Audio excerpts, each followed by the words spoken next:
Rolling Out family. Welcome to Art and Culture, and I'm your host, Eddy Precise Lamarre, where we shine a light on the voices electrifying the stage and screen.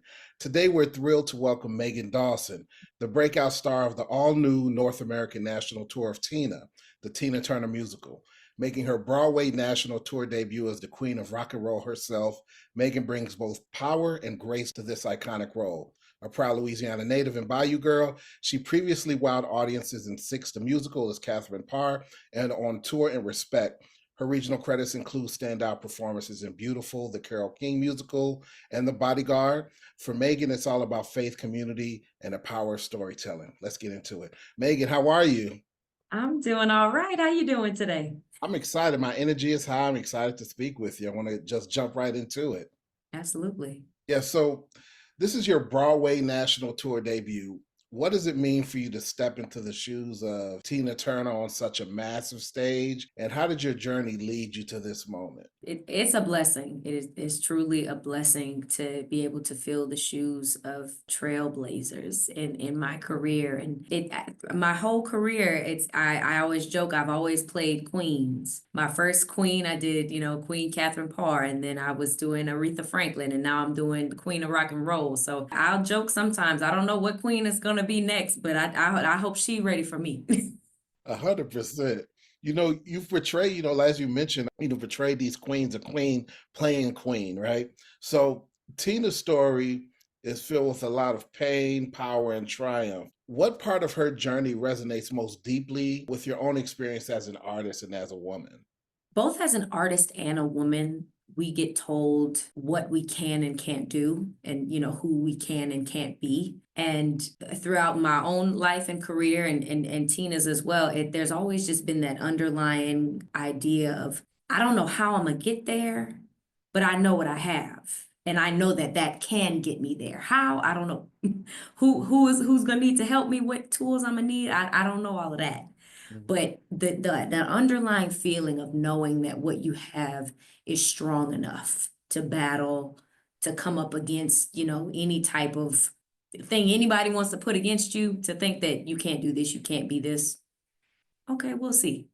I think she was a big we'll see type of person. Let us see what this is gonna be. It's one of my favorite lines in the show, and I know that very well.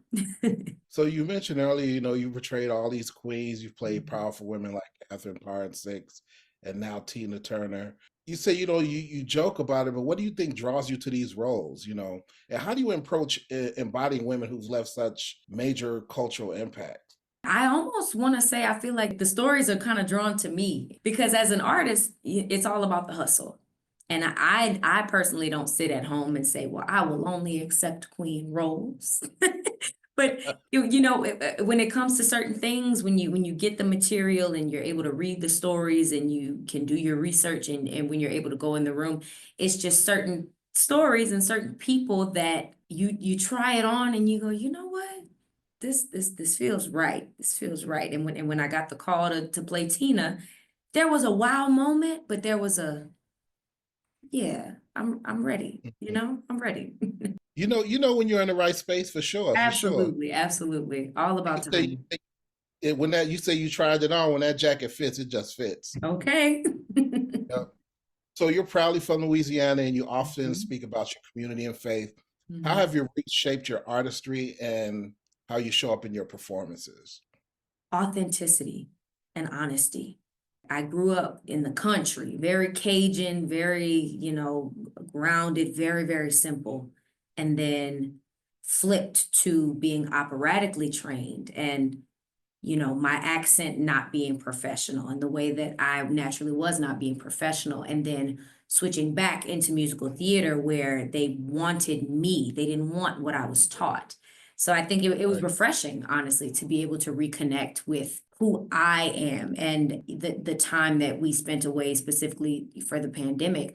I think that it really made people question who am I when I'm alone and when I'm by myself. And I think for a lot of people, it made us better artists because the only way you can really dive into who a person or a character is if you know yourself and where you Yes. can find those parallels. And I think the more honest I can be, the more I am able to step into who Tina was because she was unapologetically herself. And Yes. that is what made her so likable for everyone. She couldn't be anybody else. And I'm the same way. Definitely, definitely. So there's a lot of singing and dancing and acting. What was the most challenging part of this process for you? The dancing, I'm not a trained dancer. Hmm. I could hit a step, I could keep a groove.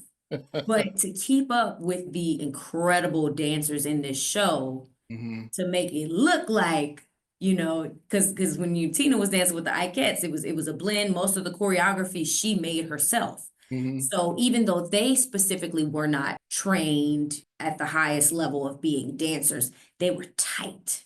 And Yeah. they made it look like, we just came up with this on the fly, even though they were rehearsing for hours. It looked organic.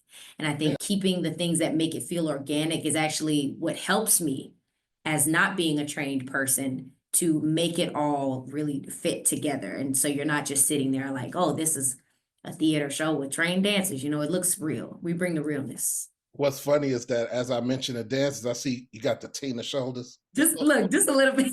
I can't help it. Yeah, you just got the Tina shoulders going on. So now, as you travel with this tour and bring Tina's story to cities across the country, what message do you hope audiences leave with after seeing your performance? There is no ceiling. Truly, the quote is the top of one mountain is the bottom of another.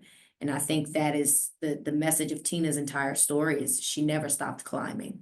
She reached her pinnacle later on in life where she said, you know what, I think I'm good. I can rest now. But as far as her career, as far as self-discovery and all of those things, she never quit trying things. She never quit playing and experimenting and never stop climbing. There's no boxes, there's no ceiling. Definitely, definitely. Megan, lastly, one question, because you are a Louisiana native and today you're in Chicago, have you had a chance to try some of the Chicago food since Oh, you've been in? I knew you was gonna Yeah. ask me.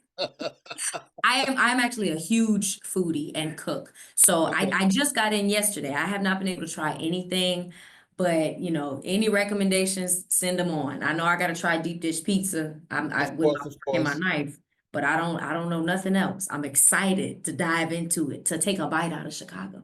Of course, we'll connect offline. I'll share some spaces with you. Yeah, absolutely. Definitely, Megan, thank you so much for joining us today. Thank you so much. Yes, yes, Rolling Out family.